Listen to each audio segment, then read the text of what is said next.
Hello there. Good to see you. It is a glorious November day, and I'm just enjoying the weather.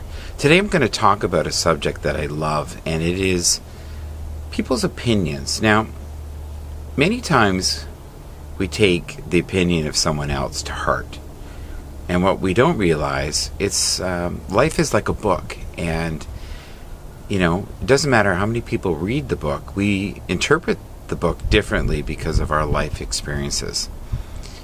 And not everyone is going to fully understand the glory of you. And you're going to come into situations into your life that sometimes people are negative or angry or hurt by things that you've done or said, or they feel rejected. And we need to sit back sometimes and just really listen. Because a lot of times that's all people want, is to be heard. I think we all want to be heard, and we all want to be loved. And, if we're lucky, a little nurturance in there and compassion. But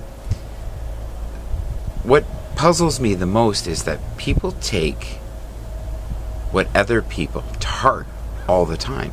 And it's just a perception. It isn't truth. Now, truth lives inside of you. Truth is the core of your being. Truth is not the opinion of another person. Truth is just their opinion of circumstances, energy, light, love that happens to be going on in that moment in time.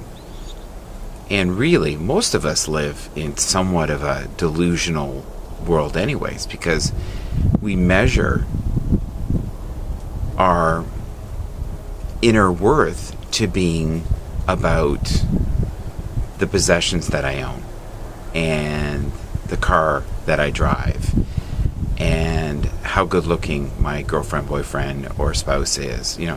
Those things are what make them feel connected and give them self-worth. Right now, I don't know if you've noticed, there is like some snow coming down. And this is the first time this year that we've had a little bit of snow. It's kind of wet snow, but it's kind of exciting to have snow.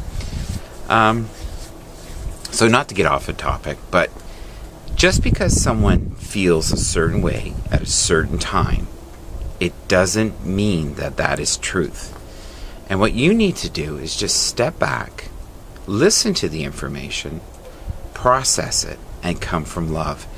And if you come from a place where you're very centered, you can also look at the situation through their eyes and what they're seeing and their circumstances and where they are.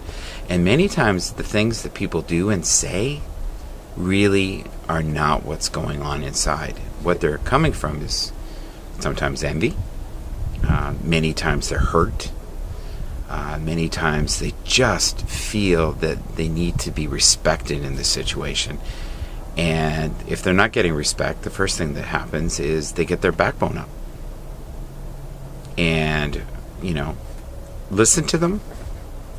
You don't have to agree with them. You don't have to argue with them. You just need to know that that's where they are at that moment in time.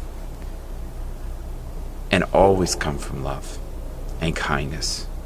Because you could deal with any situation if you come from love. And always say to yourself in a situation, even if it's heated, say to yourself, how would I like to be treated if the tables were turned right now?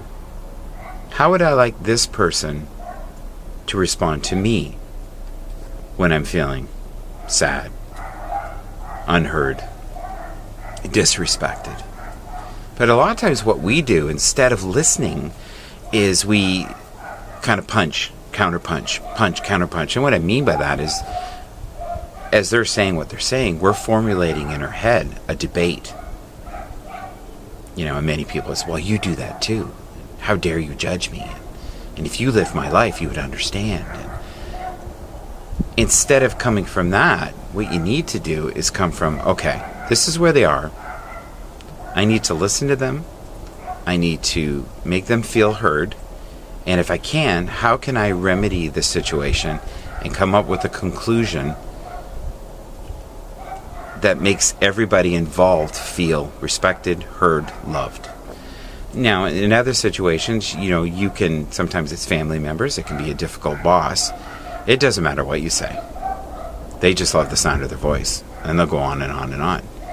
And these type of people are emotional vampires, and they will just keep coming at you until you submit or leave or quit. And that's what they deal out of, is fear and anger and control. And if you come from control, that's a high. A lot of the people that base their life out of control love to be the center of attention all the time. If they can't be, they'll either be loud, they'll use humor, but they'll be obnoxious, or they'll be demeaning. And you have to ask yourself, unless it's your boss, do I really want to be in a situation? Do I want to be in this vibration with this person? Or do I want to be, a person that just walks away? Or you have a calm debate about the things that are being said.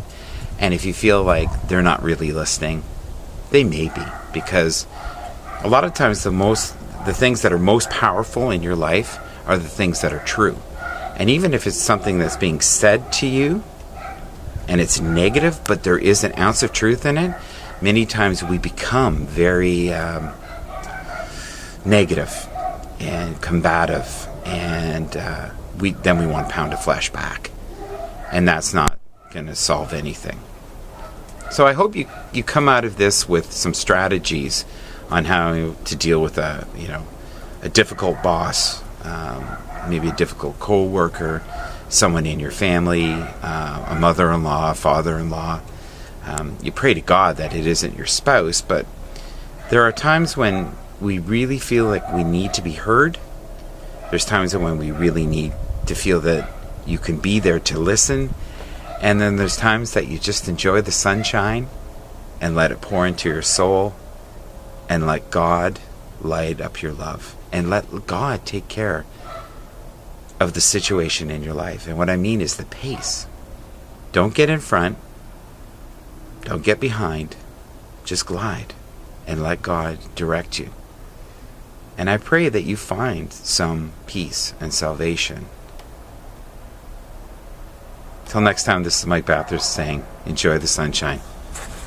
It's there for all of us to enjoy each and every day. God bless you all. Take care.